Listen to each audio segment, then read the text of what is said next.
Welcome to this edition of A Thin Line. Today we're going to begin by discussing the NFL concussion settlement.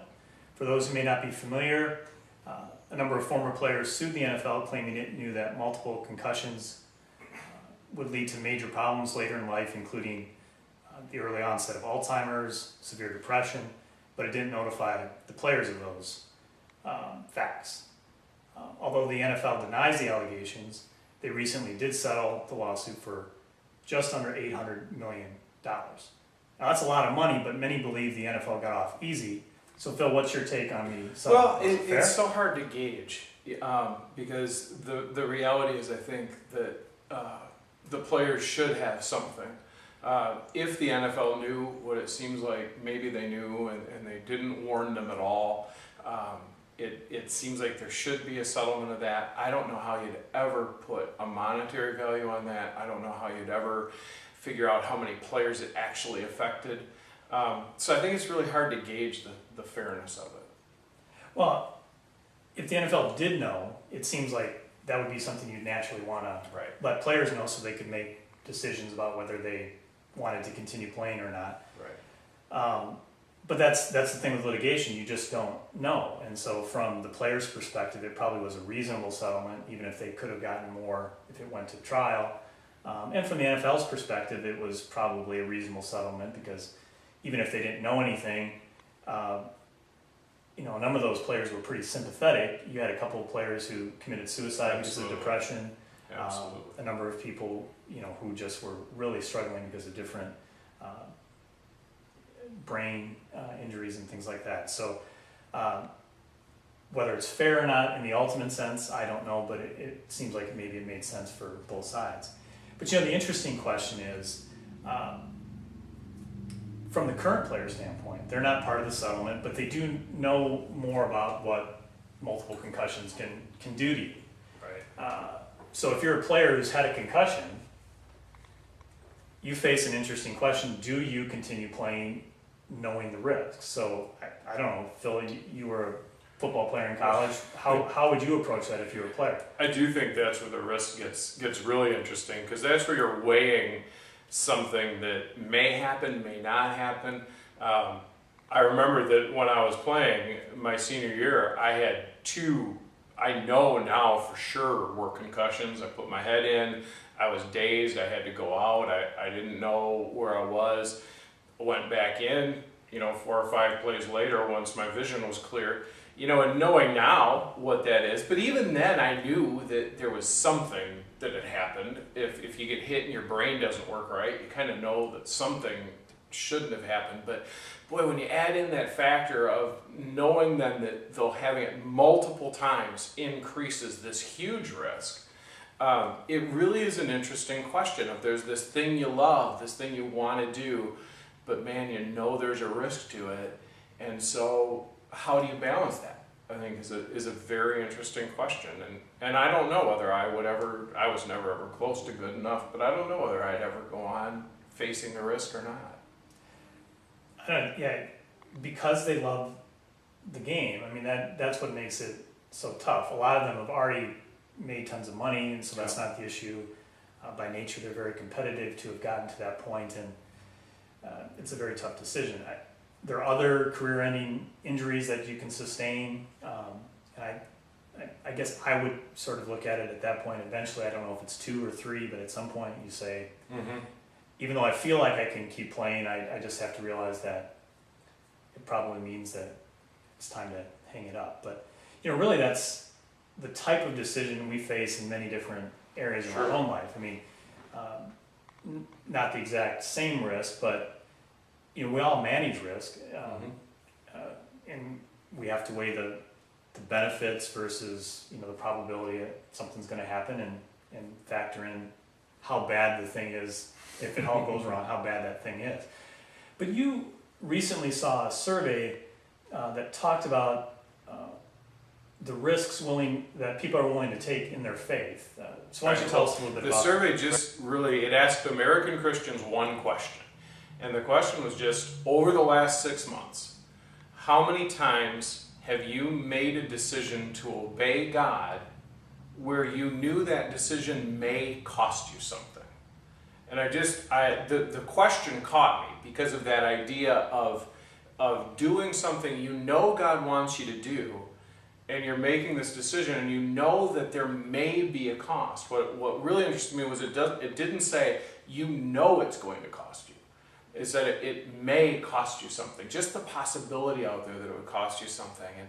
And what really caught my attention was, I'm not going to give the full results, but what really caught my attention was 3 out of 4 Christians, 75%, said 0 to 2 times over the course of 6 months had they made a decision to follow God that they thought might cost them something. And I just thought there's part of me that's hoping people are misreading the question, because for 3/4 of Christians to say almost never in 6 months did I make any decision that might cost me just seems to me like there's something misfiring in how we view our faith. Well, for me, the first thing that comes to mind is sharing your faith to somebody who doesn't share your faith. So evangelism. Yep. That is probably came to many of the people who were asked. That probably came to mind. And I think we can all see why that might be a little scary. Sure. But do you think that's all that was intended by the question? Well, I don't, but if I could back up just 1 second a little bit, even if you just take sharing your faith, and we see sharing our faith as a risk, and it is, it's risky that the person's going to reject you and all that stuff, to still have 3/4 of Christians say, I've done that 0 to 2 times in 6 months, seems again to me that there's an issue there. But that's the big risk, and I guess inside of me, that's what I'm hoping people are thinking of, is sharing their faith, or the big decisions we make that may clearly cost us something. But aren't there, Phil, littler decisions in our faith that cost us things too?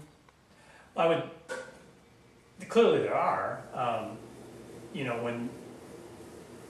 I think we've all had the situation where we sense that God is telling us to be more patient with somebody. Yeah, exactly. But we don't want to. That costs us something in Sure. terms of we don't get to do what we want to do. Yeah. We feel like they deserve our wrath because of what they've done, and Right. we have to not do that, and we don't always like that. So that costs us something. Sure.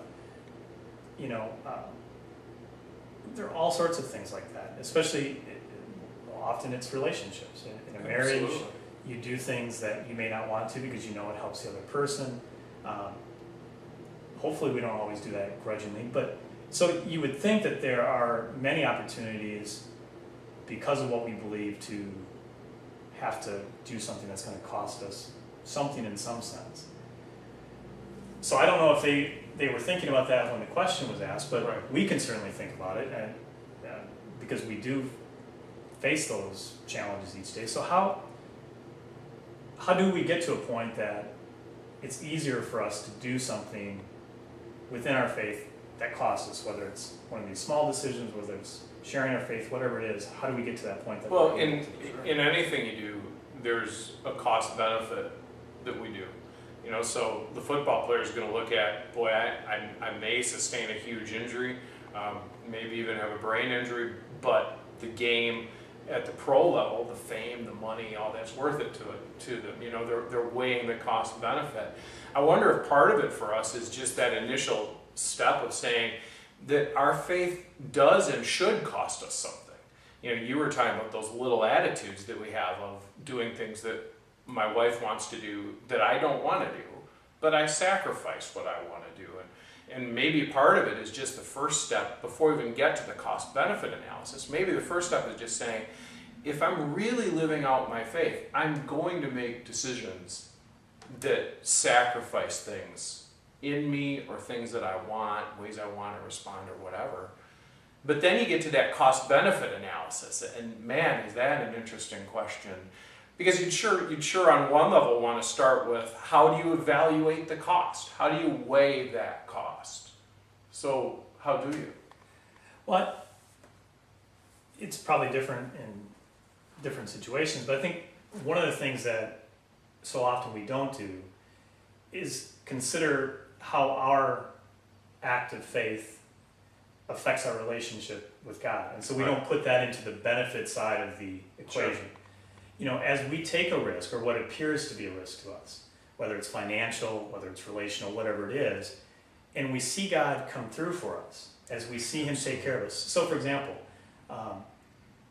if we give sacrificially to the church, to other causes, that can be very scary, because many of us, our finances, we don't have a lot of room in our budget for something like that. So it can be scary to step out in faith and give more. For sure.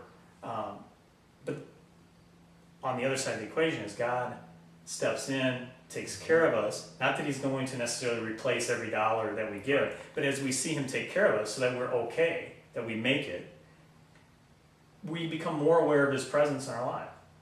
And as we become more aware of his presence, our relationship with him becomes more real. Sure. And I think that's one of the things that we leave out of the cost-benefit analysis. Yeah.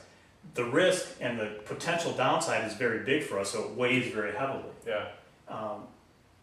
But when we put what it can do for our relationship, I think that doesn't make it an easy decision, but it makes it perhaps an easier decision. So I think that's a key part of being willing to step out. Yeah, and don't we also, I was really interested in the way you said the risk is big and it costs us. You know, you talked about kind of saying the benefit, we don't see enough of the benefit, we don't think enough of the benefit. Maybe we think too much of the cost. Mm-hmm. You know, we think that these things are going to be so painful for us and that they're just absolutely not what we want to do. And yet I think we just as human beings have a tendency to make those costs so much bigger. All the what ifs, all the what abouts. The other day I had just a long day.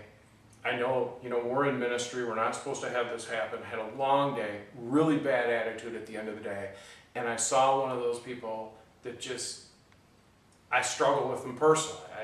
We just have a personality clash. I just had this overwhelming sense of you've got to go over and talk to them. And it was the last thing in the world I want to do. And it felt to me as I was walking over there like, oh my goodness, the world's caving in around me.